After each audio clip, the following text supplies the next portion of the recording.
अस्सलाम वालेकुम। आज हम सॉल्व करने जा रहे हैं Aga Khan university examination board class 9th examination April May 2018 chemistry paper 1।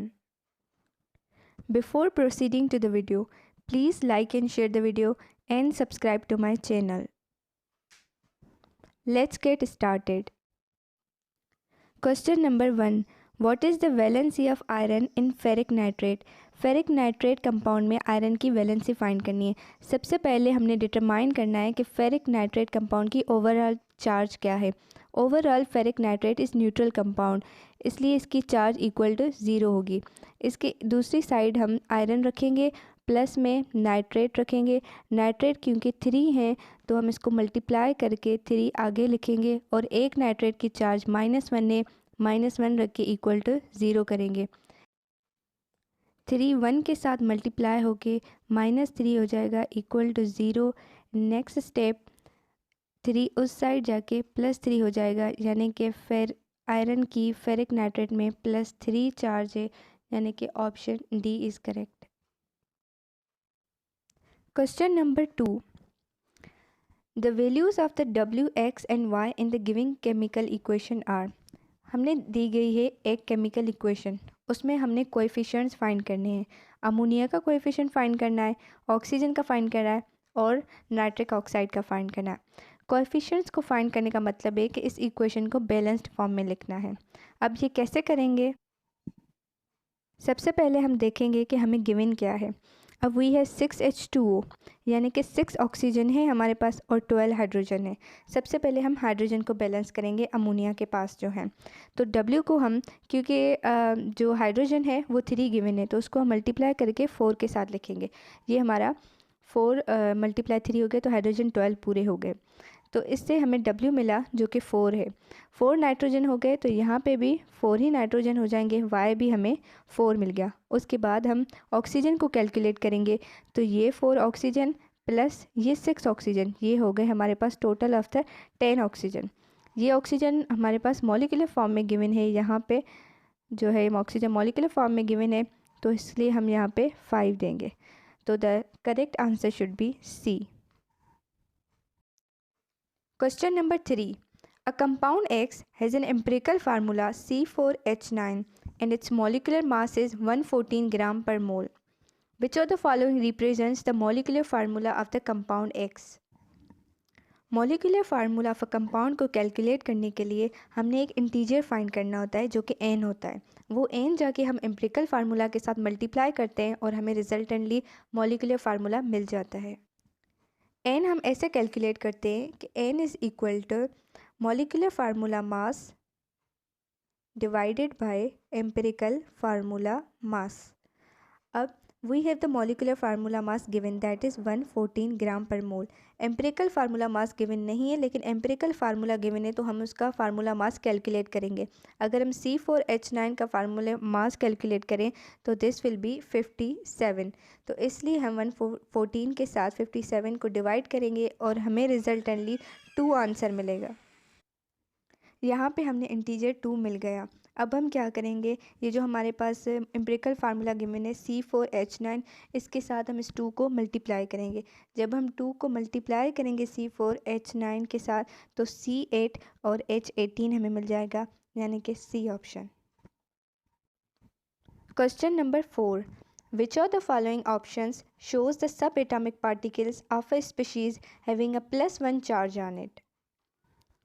+1 charge किसी भी एटम के पास तब आती है जब उसने अपने इलेक्ट्रॉन्स को लॉस किया होता है। तो हम कैलकुलेट करेंगे इलेक्ट्रॉन प्रोटॉन न्यूट्रॉन। बेसिकली होता क्या है कि इन अ न्यूट्रल एटम, किसी भी न्यूट्रल एटम में नंबर ऑफ़ इलेक्ट्रॉन्स और नंबर ऑफ़ प्रोटॉन्स इक्वल होते हैं, बट ज़रूरी नहीं होता कि नंबर ऑफ़ प्रोटॉन्स और नंबर ऑफ़ न्यूट्रॉन्स इक्वल हों, और तकरीबन होता भी नहीं है इसे। अब क्या गिवन है हमारे पास कि इलेक्ट्रॉन्स जो हैं वो 18 हैं, 20 प्रोटॉन्स है और 20 न्यूट्रॉन्स है। अगर हमारे पास 20 प्रोटॉन्स हैं और इलेक्ट्रॉन्स 18 हैं, तो इसका मतलब कि इस एटम ने 2 इलेक्ट्रॉन्स को लॉस किया है। लेकिन हमारी जो क्वेश्चन है वहाँ पे +1 चार्ज है, यानी कि हमने एक इलेक्ट्रॉन को लॉस करना है। और बी ऑप्शन में हम देखते हैं कि 18 इलेक्ट्रॉन है और 19 प्रोटॉन है। दैट मीन्स कि 19 प्रोटॉन है तो 19 प्लस चार्ज है, और इलेक्ट्रॉन उसने एक लॉस किया हुआ है, तभी उसके बाद एक +1 चार्ज एक्स्ट्रा है। सी और डी ऑप्शन में नंबर ऑफ़ इलेक्ट्रॉन्स ज़्यादा हैं। अगर नंबर ऑफ़ इलेक्ट्रॉन्स ज़्यादा होते हैं तो एटम के पास नेगेटिव चार्ज आती है, ना कि positive. So the correct option should be B.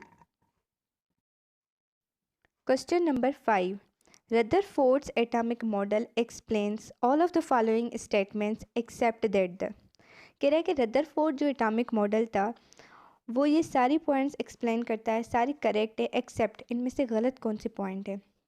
तो will discuss one by one. First जो पॉइंट है A, volume occupied by the nucleus is very small. Yes, जब उसने अल्फ़ा रेस को क्रॉस करवाया था गोल्ड फॉयल से तो most of the particles undeflected थे, यानी कि उसने कहा most of the space occupied by the atom is empty, very small space जो है वो न्यूक्लियस होता है। This is correct. B option है, positively charge particles exist inside the nucleus. Yes, जब अल्फ़ा पार्टिकल्स को उसने बम्बार्डमेंट की थी गोल्ड फॉयल पे तो जो अल्फ़ा पार्टिकल्स थे वो न्यूक्लियस से जाके लग रहे थे, वो बाउंस बैक हो रहे थे। वो इसलिए बाउंस बैक हो रहे थे क्योंकि वहाँ से वो रिपेल कर रहे थे पॉजिटिव चार्ज की वजह से। Entire mass of the atom is concentrated in the nucleus. Yes, electrons very little mass occupy करते हैं। सारा जो मास होता है एटम का वो उसके न्यूक्लियस में होता है। प्रोटॉन और न्यूट्रॉन का सम जो होता है, न्यूक्लियॉन्स जिसको कहते हैं। Energy emitted by electrons form a line spectrum. According to the Rutherford जो एटम है हमारा वो कंटिन्यूस स्पेक्ट्रम बनाता था, ना कि लाइन स्पेक्ट्रम। तो डी ऑप्शन इज़ इनकरेक्ट, बाकी B and C and A are correct. Question number 6, goiter, a disease affecting thyroid glands, can be diagnosed by the use of। goiter एक disease है जो कि होती है due to the deficiency of thyroid gland. उसको हम diagnose कर सकते हैं by the use of in isotope which is iodine 131। Question number 7. In a molecule of ethane, how many electron pairs are involved in the bonding between carbon atoms? ये कह रहा है कि इथाइन में कार्बन टू कार्बन कितने bonds होते हैं। जब हम इथाइन को ड्रॉ करेंगे, इफ़ यू डोंट नो कि कितने हैं तो आप क्या करें, इथाइन को ड्रॉ करें। ये सी और ये सी दो, ये फार्मूला गिवन है C2H2। हमने क्या करना है, सी के साथ हाइड्रोजन ऐड करनी है। एक हाइड्रोजन इसको देते हैं, एक हाइड्रोजन इसको देते हैं। अब वी नो कि कार्बन फोर्थ ग्रुप का है, कार्बन की वैलेंसी 4 है, कार्बन 4 बॉन्ड बनाता है। तो एक बॉन्ड, क्योंकि हाइड्रोजन तो एक ही बॉन्ड बनाती है, वो उसके पास एक ही इलेक्ट्रॉन है, एक ही इलेक्ट्रॉन पेयर शेयर होगा, तो ये सिंगल कोवलेंट, ये सिंगल को, बाकी बची कार्बन की 3 वैलेंसी, तो ये कार्बन आपस में 3 बॉन्ड बनाएंगे, यानी कि triple covalent bond is involve in ethyne. Answer is B. Question number 8. Read the given characteristics. Usually dissolve in water, carry partial charges on atoms, uneven distribution of electrons. Based on the given characteristics, an example of polar covalent molecule is। ये जो given characteristics दिए गए हैं इनके basis पे बताएं कि polar covalent molecule in the given options कौन सा होगा। गिवन ऑप्शंस में हमारे पास है ऑक्सीजन, क्लोरीन, H2S और NaCl। अब वी नो कि ऑक्सीजन जो होती है वो नॉन पोलर है, क्योंकि ऑक्सीजन एटम्स दो आपस में मिलके बॉन्ड बनाते हैं और उसकी जो है इलेक्ट्रोनेगेटिव डिफरेंस बिल्कुल ज़ीरो होता है। लेकिन हमारे पास जो कैरेक्टरिस्टिक है वो है अनइवन डिस्ट्रीब्यूशन ऑफ इलेक्ट्रॉन्स, उसमें इक्वली डिस्ट्रीब्यूटेड होते हैं। क्लोरीन मॉलिक्यूल में भी Cl का बॉन्ड होता है, इक्वली डिस्ट्रीब्यूटेड इलेक्ट्रॉन्स होते हैं। H2S और NaCl हमारे पास 2 ऑप्शन बचे, तो आपने याद रखना है कि NaCl तो आयनिक मॉलिक्यूल है, क्योंकि सोडियम मेटल है, क्लोराइड नॉन मेटल है। मेटल नॉन मेटल जब एक दूसरे के साथ बॉन्ड बनाते हैं तो आयनिक बॉन्ड बनता है। बाकी बचा हमारे पास सी ऑप्शन, दैट इज़ के H2S hydrogen sulphide, hydrogen sulphur के साथ बॉन्ड बनाती है, तो ये पोलर कोवलेंट बॉन्ड बनता है। क्योंकि सल्फ़र की इलेक्ट्रोनेगेटिविटी हाइड्रोजन से ज़्यादा है तो sulphur will attain minus charge, partial negative charge यानी कि, और hydrogen will attain like this कि ये सल्फ़र, ये 2 हाइड्रोजन, सल्फ़र 2 हाइड्रोजन के साथ एक एक के साथ जो है वो सिंगल कोवलेंट बॉन्ड बनाएगी, और सल्फ़र के पास पार्शियल नेगेटिव चार्ज आएगी और हाइड्रोजन के पास पार्शियल पॉजिटिव चार्ज आएगी। This will create the polarity in the molecule. Question number 9. In the given dot and cross structure of magnesium chloride, magnesium ion is bonded to 2 chloride ions by। कह रहा है कि ये given diagram है जिसमें एक chlorine, 2 chlorine दिखाए गए और एक मैग्नीशियम दिखाई गई है। इसमें बताएं कि magnesium ion is bonded to 2 chloride ions by, इसमें पूछ रहा है कि कौन सा बॉन्ड इन्वॉल्व है। तो वी नो कि मैग्नीशियम मेटल है, क्लोराइड नॉन मेटल है। मेटल जब नॉन मेटल्स के साथ बॉन्ड बनाता है तो that is ionic bond. And we can see from the charges कि मैग्नीशियम के पास +2 चार्ज है और क्लोराइड के पास माइनस चार्ज है। प्लस चार्ज तब आती है जब इलेक्ट्रॉन लॉस किए जाते हैं, माइनस चार्ज तब आती है जब इलेक्ट्रॉन गेन किए जाते हैं।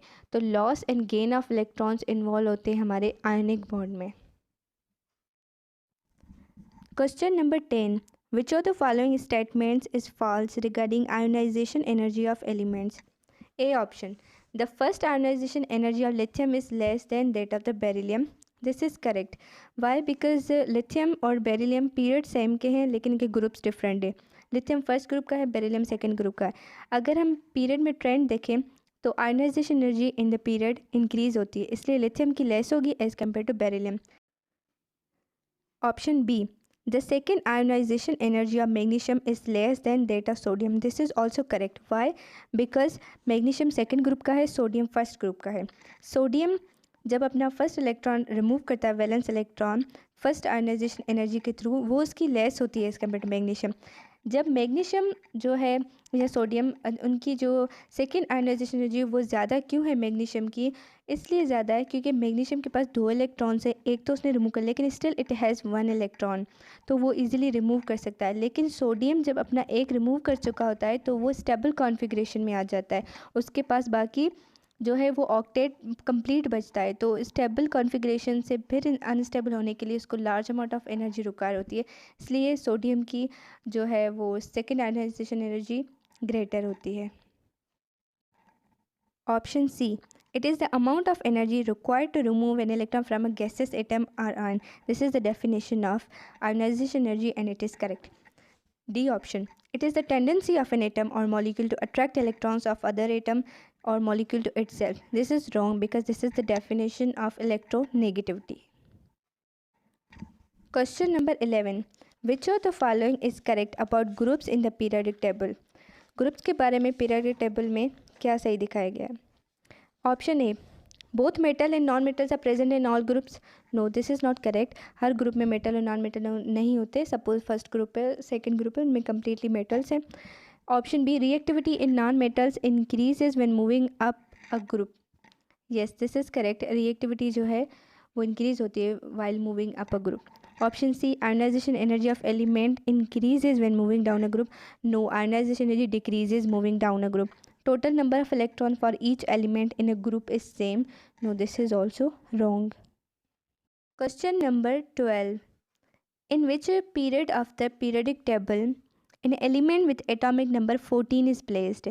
कह रहा है कि एक एटम है जिसका एटॉमिक नंबर 14 है, उसको हम किस पीरियड में रखेंगे? तो इसको फाइंड करने के लिए हम इसकी इलेक्ट्रॉनिक कॉन्फ़िगरेशन करेंगे। 14 की अगर हम कॉन्फ़िगरेशन करें तो ये will be, this will be 1s2, 2s2, 2p6, 3s2 and 3p2। हम पीरियड कैसे फाइंड करते हैं कि जो लास्ट वाला होता है उसका हम ये नंबर चेक करते हैं, this is in shell number. तो ये हमारा पीरियड हो गया 3। यहाँ तक हमने इस पेपर के 12 क्वेश्चंस को सॉल्व कर लिया है। बाकी के क्वेश्चंस को देखने के लिए आप वीडियो का नेक्स्ट पार्ट देखें। टिल देन, अल्लाह हाफिज़।